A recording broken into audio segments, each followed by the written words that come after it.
Well, good morning, everybody. It's about 20 minutes after 7. I got here early, and I'm over at the National Museum of the U.S. Air Force in Dayton, Ohio. We are going to be here today volunteering. Hi, everybody. Welcome. So, going to be working in the early years World War II galleries today. But throughout the museum, from 10 to 4, we're having an Easter egg hunt for the youngsters. So if anybody is free looking for something fun to do today at the in Ohio, come over to Dayton. Hope to see y'all. Admission as always is free. The museum's open from 9 to 5. So, morning everybody. Please hit that like, tap that screen, give me some likes here, show some love, and share the live. I'm going to try to do some lives throughout the day from inside the museum as well, but I've got a little bit of time before I go in, so I thought I'd just jump on here and just socialize a little bit and visit with y'all. How's everybody doing today? Comment on there, tell me where you're from. I'm sitting here in my my van. A friend of mine I used to work with named it the Warrior Wagon. So, how's everybody doing today? Anybody got big plans for the day? Beautiful weather here in Ohio. A little chilly. It's about 36 degrees right now. It's supposed to be a high of right around 60, 58, 60.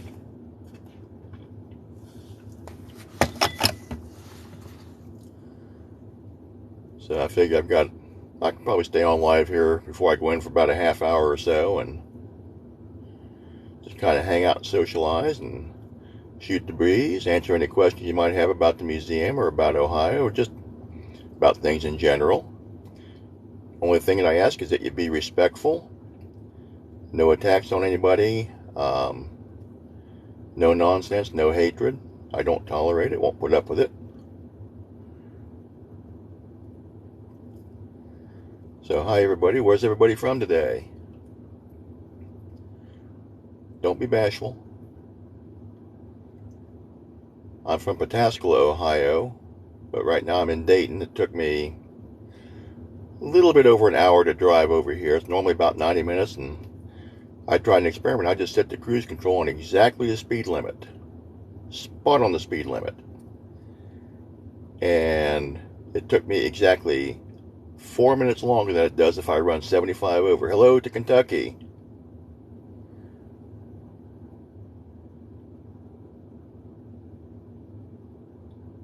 As I said, let's see, who is that? That's Joey. Joey, remember what I said about no hatred? Don't put up with that nonsense. Bye.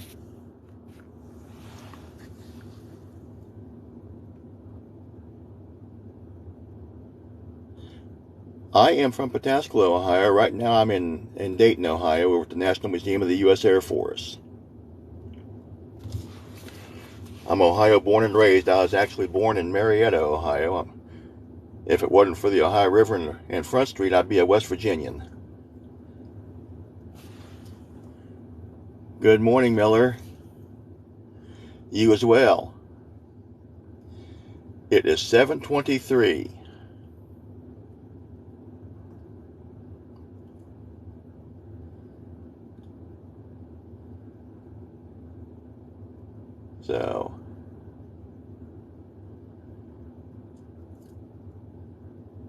So what's everybody's plans for the day? Anything exciting or fun or interesting?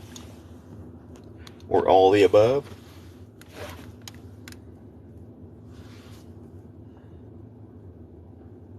Well, I usually get up about 4 o'clock every morning.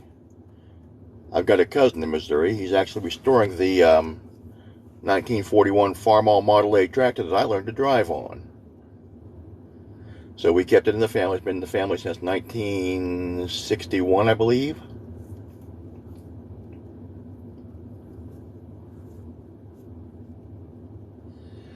I've never been to Missouri. I've traveled quite a bit. I'm a Navy veteran.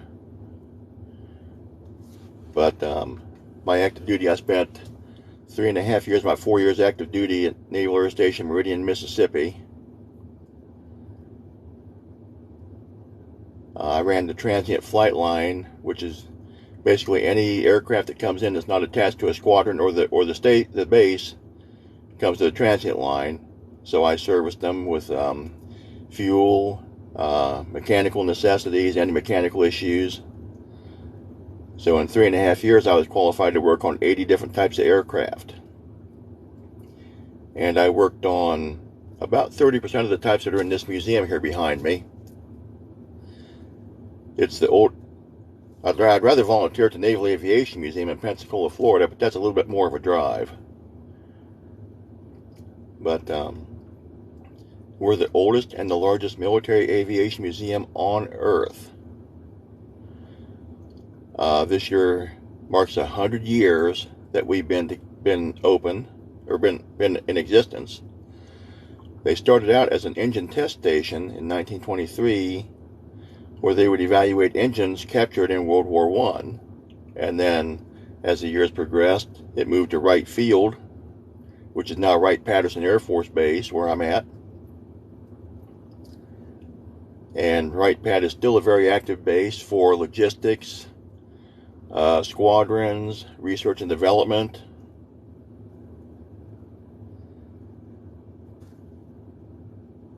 So please feel... Hi there.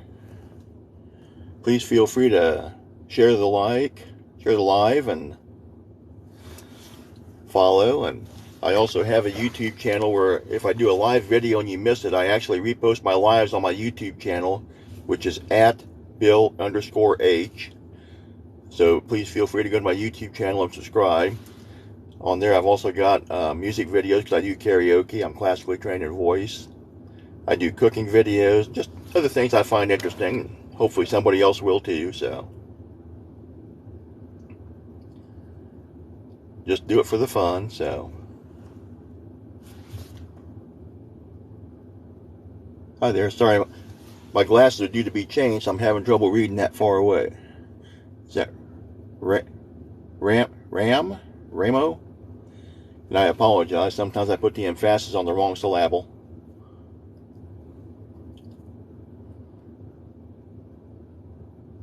So I'm just sitting here with the engine idling just to keep a little bit of heat going in the van. So I'm a disabled Navy veteran. I walk with 2 canes or a walker. I've got neuropathy, so I have no feeling in my legs below the knees, so I've got no sense of balance. So Morning, Rusty. Well, pretty good so far, but it's still early, and hopefully it's going to go nowhere but up. From Meat Chicken, I've got a good friend up in Escanaba. He's the owner of the Great Lakes Timber Show, Bruce Belanger. Bonafide Youper. And I've known Bruce for, gosh, 30-some years. He does lumberjack shows all around the country. And I do, when he comes to Ohio, Central Ohio, or in Ohio, I go to his shows and video for him for his website. Oh, I know Cambridge well. My grandparents used to live down in Dexter City. We lived in Dudley. My sister's from Beverly, was born in Beverly. We lived at Olive when I was born, but I was born in Marietta. So Cambridge, Caldwell, yep, know the area well.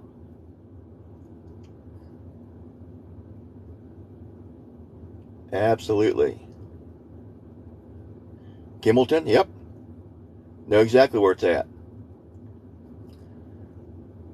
So I live in Pataskala, which is a city east of Columbus, about 10 miles, and used to be a village, but now, because they incorporated so much, yep, Salt Fork,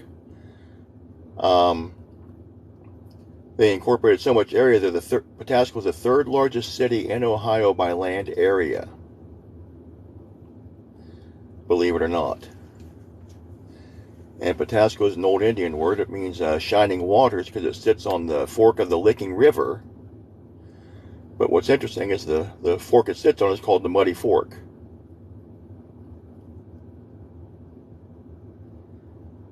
Yeah, I like Southeast Ohio, the hills and stuff, and you can take the boy out of the country, but you can't take the country out the boy. First job I had when I was about 13 was baling hay, 3 cents a bale for 100-pound bales. And I'd either be on the wagon, and once we got them from the wagon, we'd take them into the barn. I'd take them up to the loft. Then I milked cows for my cousin. We milked 85 head of jerseys. I'm a Vietnam era veteran. I was not in combat, but I came in at the tail end of the Vietnam era, and I'm a Cold War veteran. So I was in from 1976 to 1982. I enlisted on Veterans Day of 76 while I was still in high school in the reserves. Veterans Day being my mother's birthday.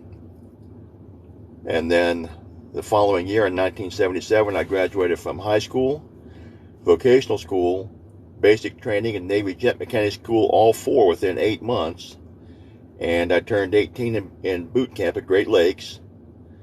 I went from there to Millington, Tennessee for Navy Class A school, Jet Mechanic School. I graduated there in early December of 77. Then New Year's Day of 78, I reported to Naval Air Station, Meridian, Mississippi. I don't currently have a pet. I'm wanting to get a cat, but I'm looking for the right ginger. I gotta have a redhead because I used to be one, but I outgrew it. People tease me about my head, but I always say a good man always comes out on top. What kind of pet do you have?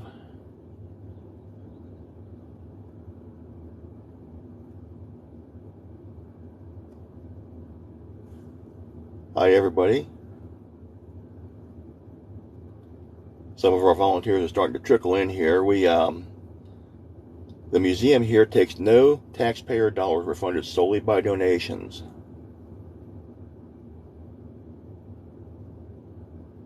Oh, bless your heart. That's gracious of you to say. I appreciate that. Tuna. That's a great name. Thank you. I appreciate that. I've always loved history. I studied history. My grandfather was actually in World War I and was mustard gassed in World War I. They said he wouldn't live past 40. He dropped over shoveling snow. And I'll show you something I share with the members in the World War II, or the visitors in the World War I gallery. This was issued to my grandfather in 1917 to work on his rifle sights. I carry that on my keychain still today and use it to adjust gun sights. I've also got his actual World War I helmet. You're going to hear a ding. I'm going to start the engine back up here. But I've always loved history. Here at the museum, we've got a lot of history. We have the Memphis Belle, not the movie version, but the Memphis Belle on display. The first U.S. heavy bomber to survive 25 combat missions in Europe and come back to the States with her crew for a war bond tour. It's in Dayton, Ohio, off of Springfield Street, which is off of Route 4 or 675. Hours are 9 to 5, Monday through Friday, and we're open every day, scheduled to open every day except for Thanksgiving, Christmas, and New Year's Day.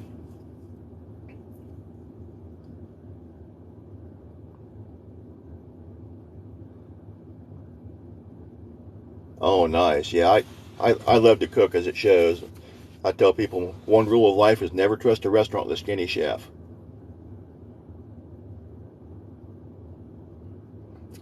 Yeah, the ladies at my church make chocolate Easter eggs every year, and I help sell them for them. So this year they made, and we sold 1,300 of them, and they use that money to feed 2 families for Thanksgiving and Christmas each year. They've done that for 20 plus years. And they made peanut butter, chocolate peanut butter, cherry, vanilla, chocolate fudge, coconut, and mint flavored. Yes, I know the Kitty Hawk. Absolutely. Well, if I'd have extended extended my active duty in the Navy, I would have gone to the Nimitz.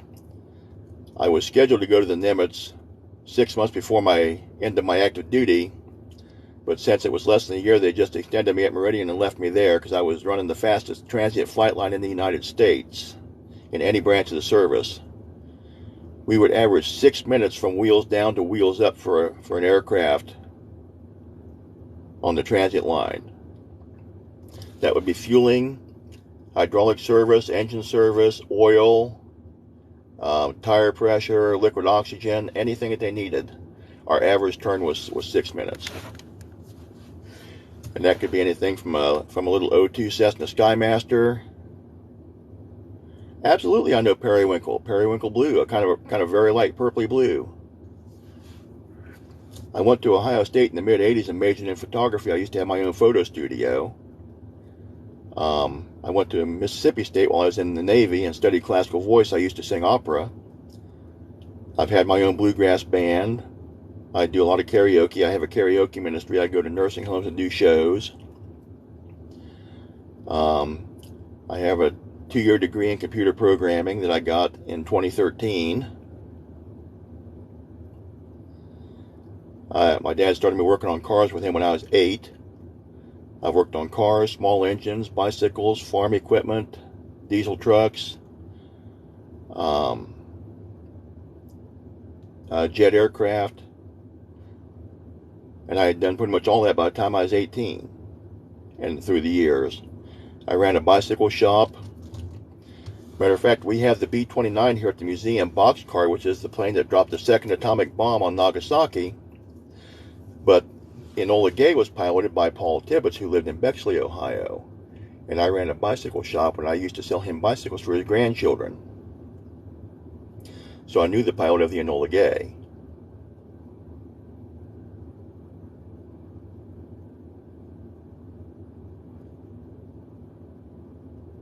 So, but yeah, I study history a lot.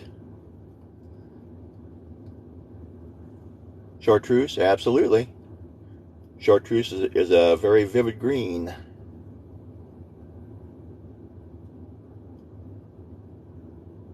You can't fool an old photographer. I could never draw or paint, but I could paint with a camera, and I paint with digital cameras now. I was a photo lab supervisor for a company called Cord Camera. All of it. I study all the history. Those that ignore history are doomed to repeat it. Fact.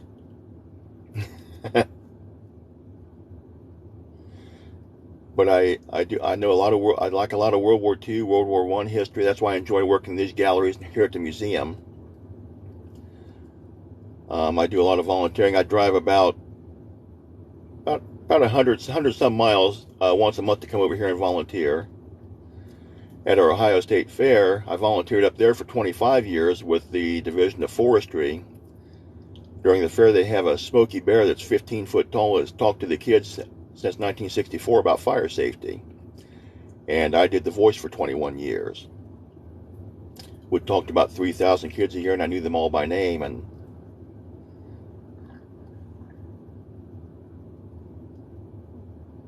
oh, you're in the Philippines. Okay, I've got a lot of Panay friends here in Ohio. What part of the Philippines are you in? I know just enough Tagalog to get my face slapped.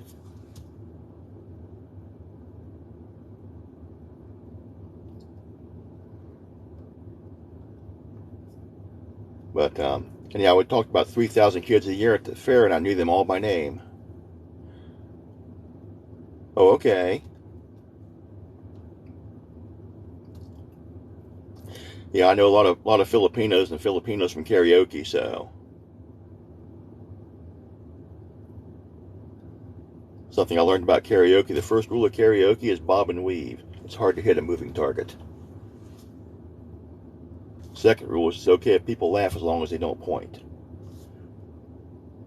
And the third rule, and this may be the most important, is have fun. I like to say that you can laugh at life or cry at life, and crying only makes your face wet.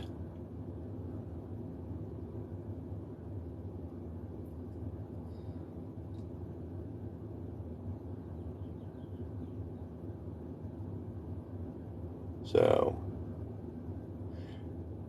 I'm probably going to stay on here for about 10 more minutes, and I'm going to go in. I like to get in there early and get set up, get myself organized, and just decompress. And I'll shoot a little bit of video before we open, before the crowds get here. We average anywhere from 3,000 to 5,000 people a day, which post-pandemic is not bad. As I said, it's the National Museum of the U.S. Air Force. If you want to do a virtual tour,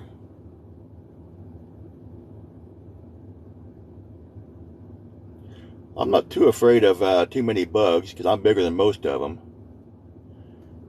And animals, I try not to be afraid of animals. I just try to show them the respect they deserve. If you're smart enough to do that, there's no reason to be afraid of them. I've worked around animals all my life, you know, cattle, horses, sheep. At the base of Meridian, Mississippi, we actually had a buffalo, a bison, that was up there by the riding stables, and I worked as an outrider. He'd walk up to the pasture and whistle, and he'd come running across that pasture wanting to get scratches. He loved to get scratches. Great big half, 3/4 ton puppy dog. If you want to do a virtual tour of the museum, we have a really good virtual tour on our website, which is nationalmuseum.af.mil. Also, we have a very cool app you can get on either the Apple Store or the Google Play Store. It's called ACI, Alpha Charlie India, Cockpit 360.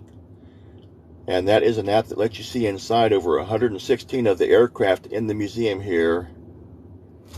We have the Memphis Belle, we've got the Boxcar, we have Franklin Roosevelt's first presidential aircraft, the Sacred Cow. We have Harry Truman's presidential aircraft, which was the Independence. We have Eisenhower's presidential aircraft, which was the Columbine 3, which was the first aircraft to carry the call sign Air Force One, by the way. And we have SAM 26000, which was the Air Force One, or the presidential aircraft from John F. Kennedy all the way up through Bill Clinton. And it's the aircraft that President Kennedy was in Dallas on when he was assassinated, that they flew his body back to D.C. on. You can go through all four of those aircraft, walk inside them, or you can see inside them on the ACI Cockpit 360 app.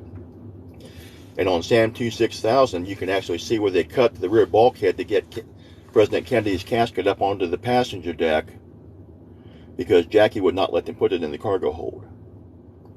It's also the aircraft that flew President Reagan to Russia and Nixon to China. And that LBJ was sworn in as president on after the assassination in Dallas.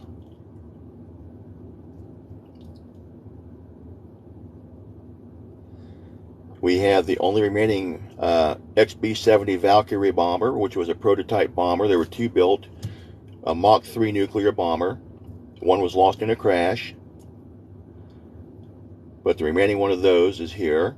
We have the only B-2 Spirit stealth bomber on static display anywhere in the world that you can walk up and look at. ACI Alpha Charlie India Cockpit 360. And the website is nationalmuseum.af.mil. We have an F-22 Raptor. We have ATANs. We have lots of MiGs.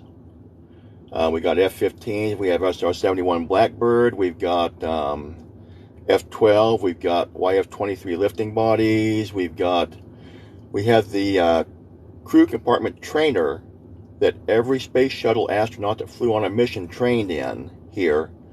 And we built from the back a full-size cargo bay. You walk up the ramps that are the shape of the wings. You walk through the cargo bay and you can look inside the crew compartment trainer and see what it was like on the flight deck, the lower deck, and the lavatory.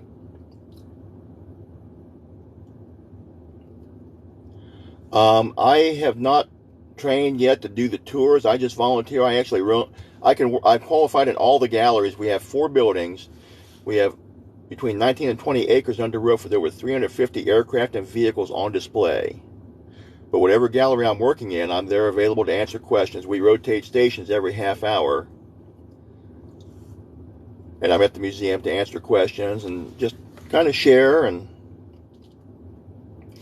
would you believe, when I was a little boy, I was so bashful that I could not talk to people. I would run away and hide and cry if I had to meet somebody new, and I stuttered.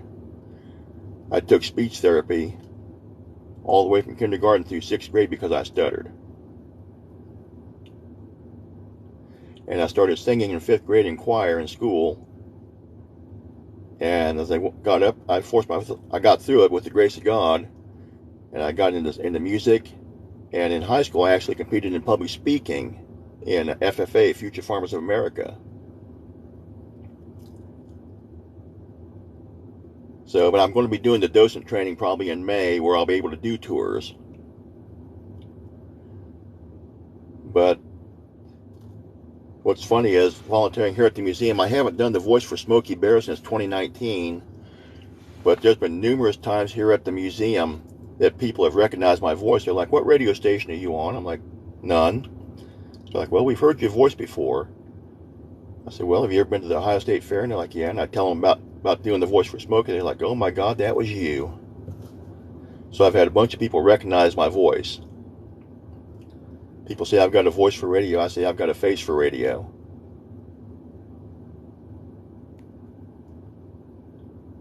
I appreciate you all taking time to jump on here and spend time with me and just listen to this old man ramble. And I'm more than happy to answer questions. Feel free to follow me here, and you can message me with questions. No, I enlisted. I volunteered. I was 17 when I joined. I turned 18 in boot camp, and I got my discharge when I was 22.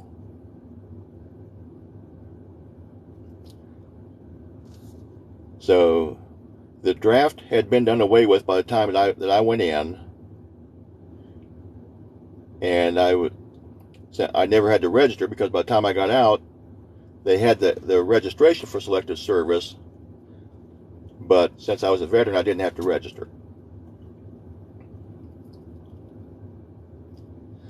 But, you know, I took an oath to defend and protect this country and the Constitution from enemies foreign and domestic, and as far as I'm concerned, until I take my last breath, I'm bound by that oath.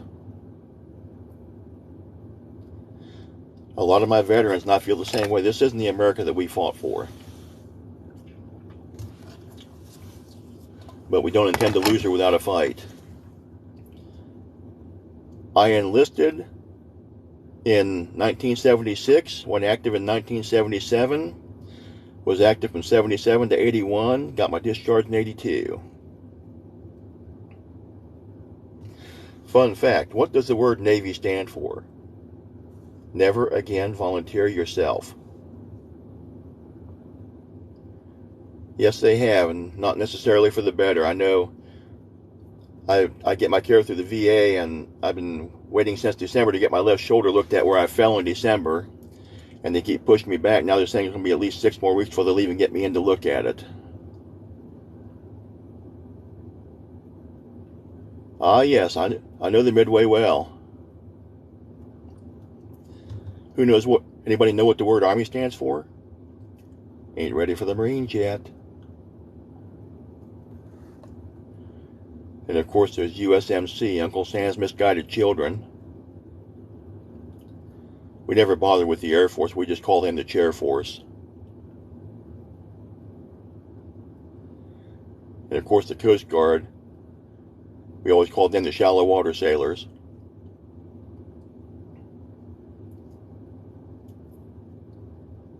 Now I can tell these jokes. See, veterans are allowed to we can pick on each other, but if you fight one of us, you fight all of us. Fun fact, did you know you had to be 6 feet tall to join the Coast Guard? That way if they sink your boat, you can walk to shore.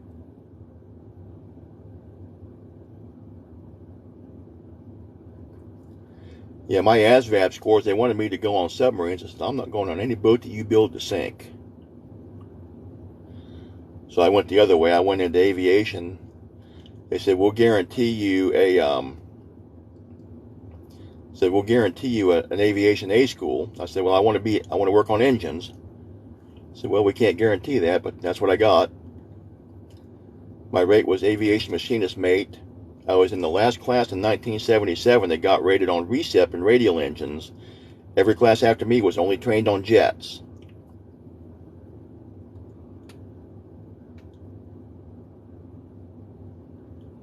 Hey, I've got skills you'd be surprised about. I may not be able to run as fast or as far, but don't ever count this guy out. Every talent that I have, every talent, no matter what, comes from God.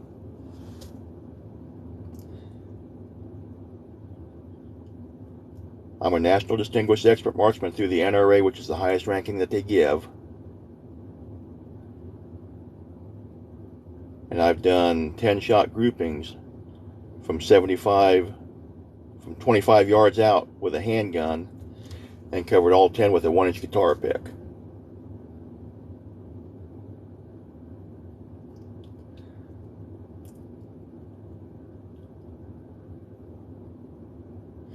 Bye. Thanks for coming in. Appreciate everybody. So, well, tell you what, I'm going to jump off the live here now. I want to thank you all so much. Again, nationalmuseum.af.mil, ACI Cockpit 360 app on Apple Play or Apple or Google Play Store. And please follow me here on TikTok or go to my YouTube page, which is at Bill_H. Would love to have you subscribe there. God bless and God save America. Appreciate y'all.